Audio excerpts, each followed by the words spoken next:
de la Basílica de Letrán. La primera parte es explicar qué significa eso, qué es eso de la Basílica de Letrán, por qué esta fiesta irrumpe la secuencia de los domingos del tiempo ordinario. La Basílica de Letrán es el primer templo construido público para celebrar la fe, para celebrar la Eucaristía. Recordemos, hermanos y hermanas, que después de la muerte y resurrección de nuestro Señor Jesucristo, los primeros cristianos fueron perseguidos, fueron buscados para ser martirizados, asesinados. Por tanto, los primeros cristianos no podemos pensar que es como nos ocurre a nosotros hoy. Ve, van a ser las 6:30, me voy para misa, y pum, y arranca uno para misa. No, a los primeros cristianos no era así, eso no se podía, porque si ellos llegaban a profesar que eran cristianos, los mataban, ¿sí? Entonces, construyeron unas catacumbas, lugares subterráneos, donde en secreto celebraban la Eucaristía. Y en la parte externa, al lugar donde ellos entraban a celebrar la Eucaristía, colocaban signos cristianos. Por eso ustedes ven algunos signos en algunos manteles o ornamentos de los sacerdotes o en los templos, como por ejemplo, un pez, el ictus. Entonces, cuando ellos dibujaban un pez, ese lenguaje no lo entendían los romanos, pero los cristianos sí. Decían, ¡ay! Ahí hay cristianos, ahí se va a celebrar la Eucaristía. Y ¡pum! Ingresaban allí para celebrar la Eucaristía.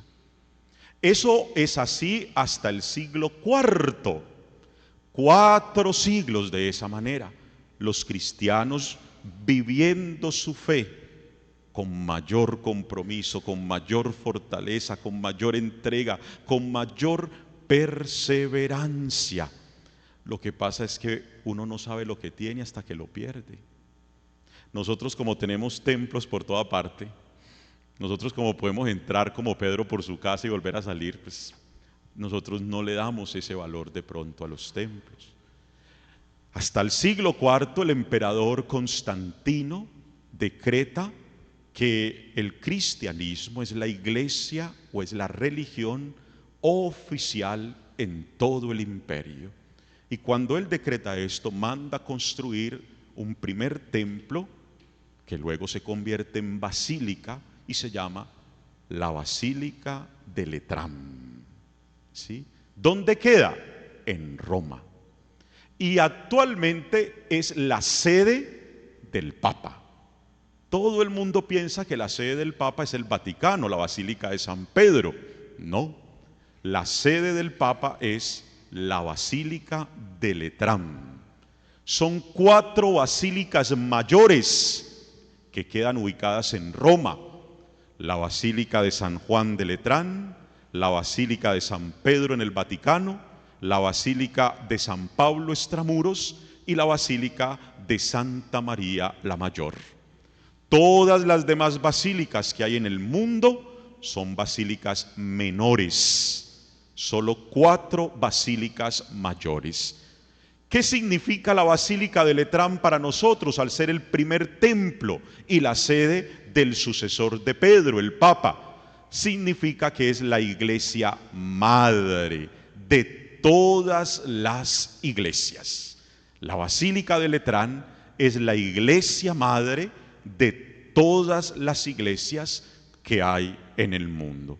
Por eso es tan importante celebrar esta fiesta, que incluso al caer domingo se pone por encima de la secuencia que traemos de los domingos del tiempo ordinario.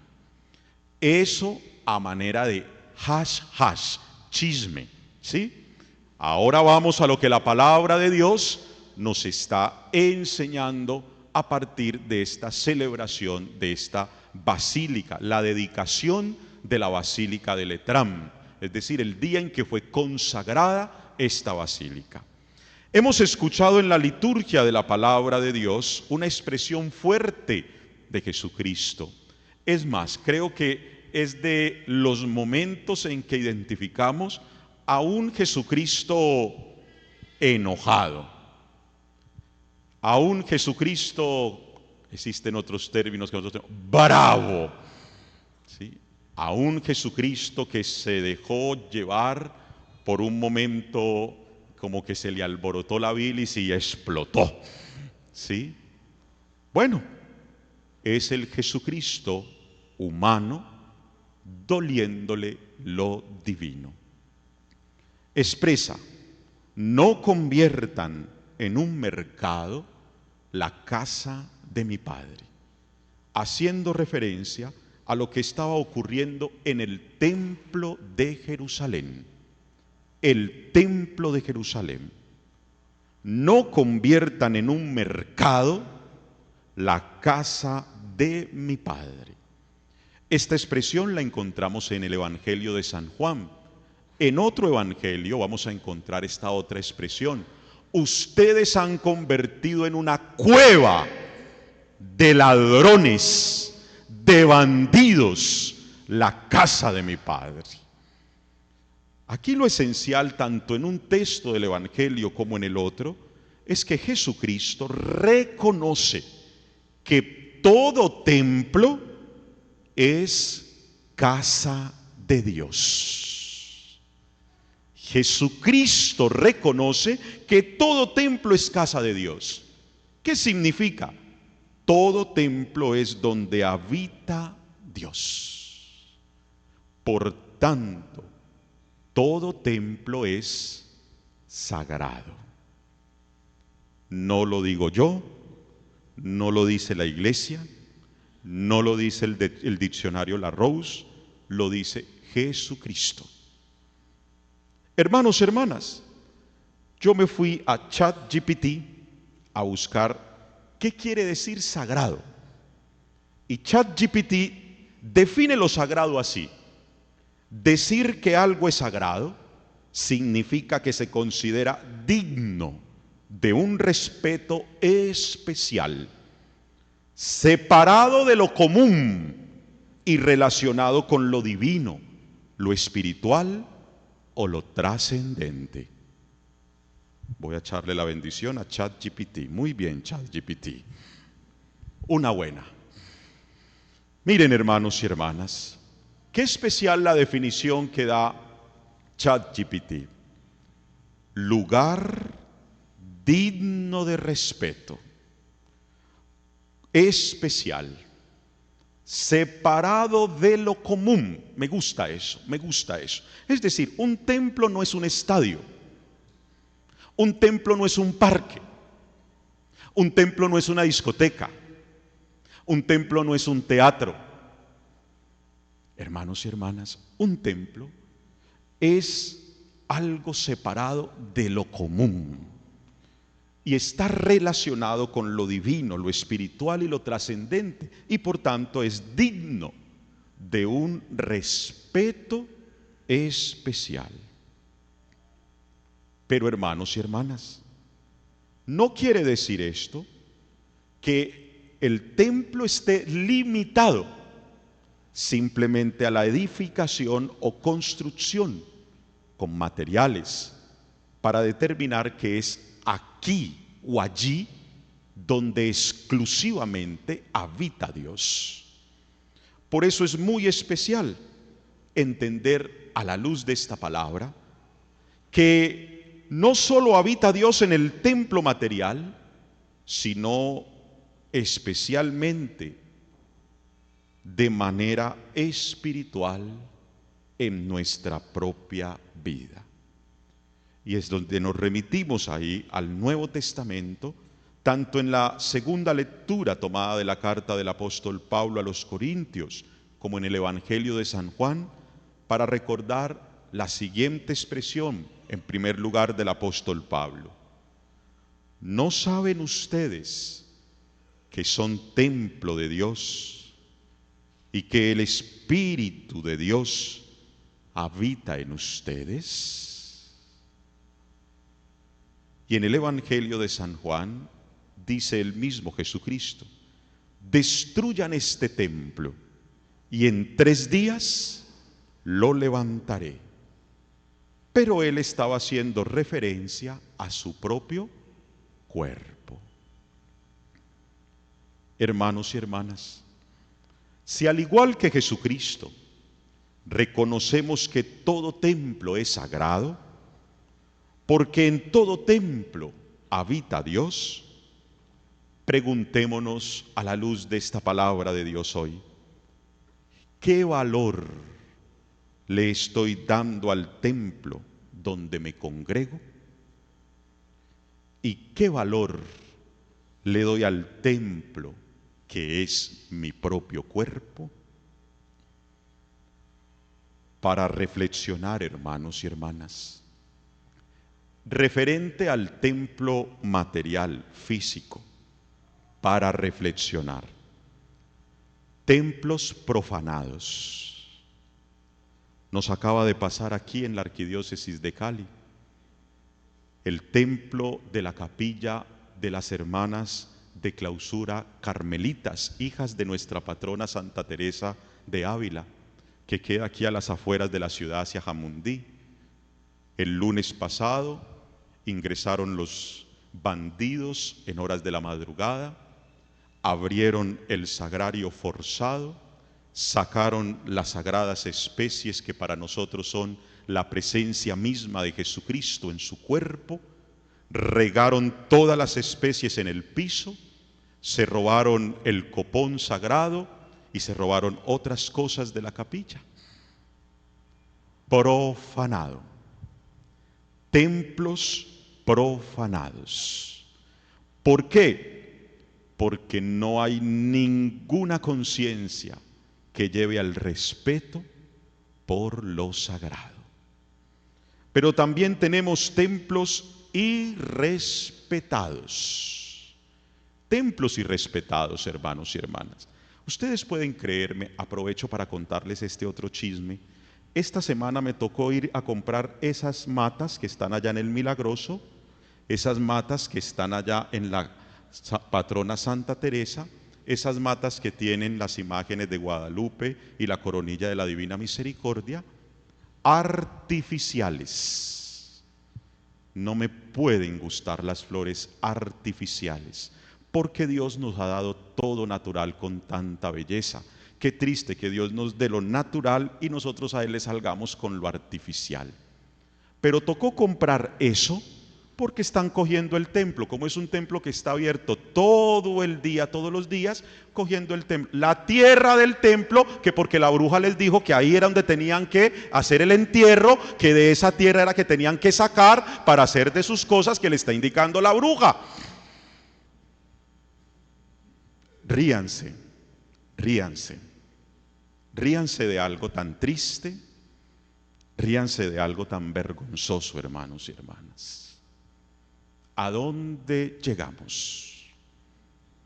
¿A dónde? ¿A dónde está nuestra conciencia por lo sagrado? Templos irrespetados, ¿sí? Entrar al templo de cualquier manera vestidos. Eso es un templo irrespetado, hermanos y hermanas.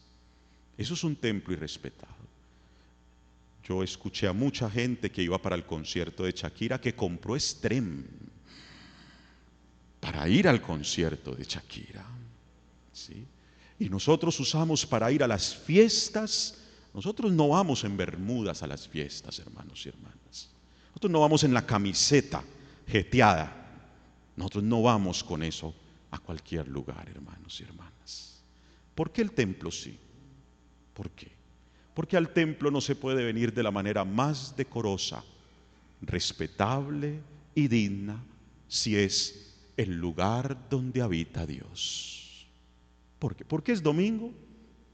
¿Porque es el día de la pereza? ¿Porque es el día de la soltura? No, hermanos y hermanas, no confundamos una cosa con otra. Primero, la conciencia de que el templo es sagrado, es lugar de encuentro con Dios. Pero también nos encontramos, hermanos y hermanas, con templos bombardeados. Aún nosotros no tenemos esa realidad en nuestro país de pronto, pero llegará, ya va llegando, poco a poco.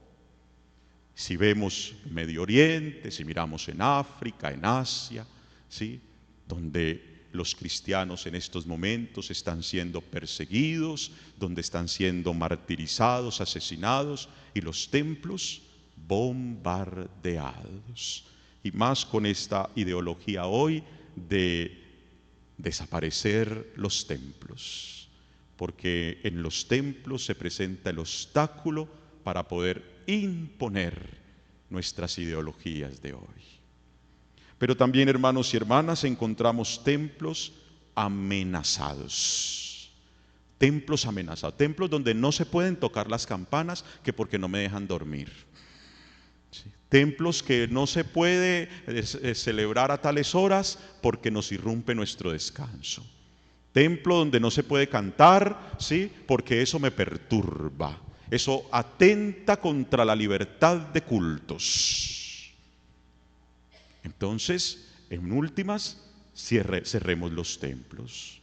Cerremos los templos porque allí no se puede rendir culto a Dios. No se puede. Templos amenazados. Templos clausurados, cerrados. Tampoco tenemos todavía esa realidad, pero llegará de pronto aquí. Los que han ido a Europa, por ejemplo, conocen esas grandes catedrales majestuosas, bellísimas. ¿Cuánto vale la entrada? Porque es un museo. El templo es un museo. Recuerdo cuando fui a Holanda, no estoy chicaneando, simplemente estoy contando la experiencia, ¿sí? Fui a Holanda y había un lugar, un templo altísimo, bellísimo. Yo lo veía desde el lugar donde estaba y le dije a la familia que me hospedó, yo quiero ir a ese templo. Y ellos sonrieron. Dijeron, claro, lo vamos a llevar. Cuando llegamos al lugar, pagaron la entrada y era de día un restaurante y de noche una discoteca. Claro. ¿Por qué? Porque primero la cuestión de el laicismo y el secularismo que han llegado a estos lugares, y segundo porque la iglesia no tiene cómo sostener semejantes elefantes blancos, como dice el dicho. No hay cómo sostener un templo de esos, ¿ya? Entonces, templos clausurados. Templos también, hermanos y hermanas, mal utilizados. Templos mal utilizados. Padre, ¿por qué no nos deja cuando traigamos aquí el difunto, nuestro familiar? Déjenos subir los mariachis aquí, que es que mire que esta parte es más alta. Ay, pero usted tan complicado que no deja subir los mariachis. Por eso es que uno no trae el muerto al templo. Como si esto fuera aquí una tarima. Esto no es tarima. Se llama el presbiterio, lugar sagrado, donde está el altar, donde se hace presente Cristo, alimento sagrado para nosotros. ¿Ven, hermanos y hermanas? Las tristes realidades que nosotros tenemos y de las que no estamos siendo conciencia y estamos permitiendo que esas realidades cada vez más crezcan, se apoderen y pues vayan desapareciendo en nosotros lo sagrado. Pero en cuanto al templo también espiritual, tenemos templos asesinados. Si cada uno de nosotros es templo donde habita el Espíritu Santo de Dios, pues cada vez que un hermano nuestro es asesinado, ese es un templo asesinado. También, hermanos y hermanas, tenemos templos abusados. ¿Cuántas veces? Hoy está mucho más notorio, más de moda, diversas clases de abuso. Abuso sexual, abuso de autoridad, abuso de poder, abuso. Hay muchas clases de abusos hoy que se cometen contra el cuerpo. También tenemos templos maltratados, haciendo referencia al cuerpo. Y tenemos también templos instrumentalizados. Por ahí hay una canción de hace muchos años, los jóvenes de hoy no la conocen, pero hay una canción que decía, el cuerpo es tu instrumento, muévelo como se te dé la gana. No me sé las canciones de Bad Bunny hoy, ni de la bichota esa, gracias a Dios no me las sé, pero tengo entendido que son peores. las maneras como hacen relación y referencia al cuerpo, que es templo del Espíritu Santo de Dios. Escuchamos expresiones como: yo con mi cuerpo hago lo que a mí me dé la gana. Por eso con toda facilidad una persona dice: yo puedo abortar porque yo con mi cuerpo hago lo que me dé la gana. Yo me someto al peligro de esta cirugía por estética porque yo con mi cuerpo hago lo que me dé la gana. Yo mi cuerpo lo lleno de lo que a mí me dé la gana. Olvidándonos que los cuerpos son templos donde habita el Espíritu Santo de Dios. Pero también, hermanos, hay cuerpos endiosados.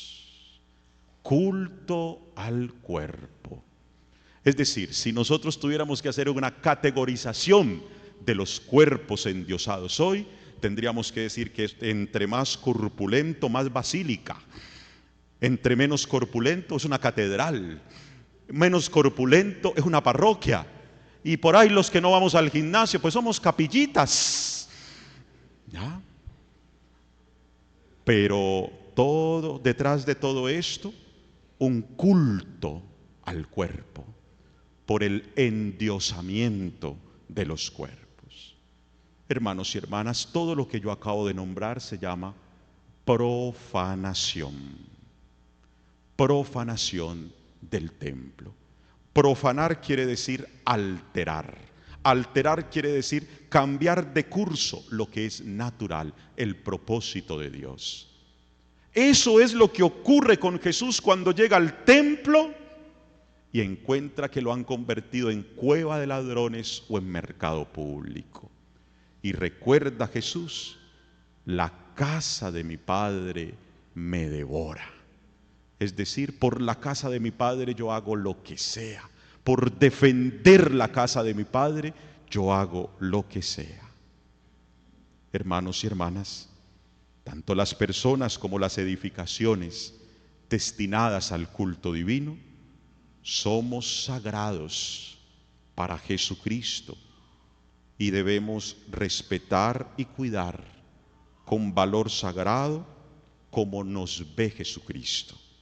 De lo contrario, estamos siendo causa de enfado de Jesucristo, que, vuelvo y digo, nos ha dicho: el celo de tu casa me devora.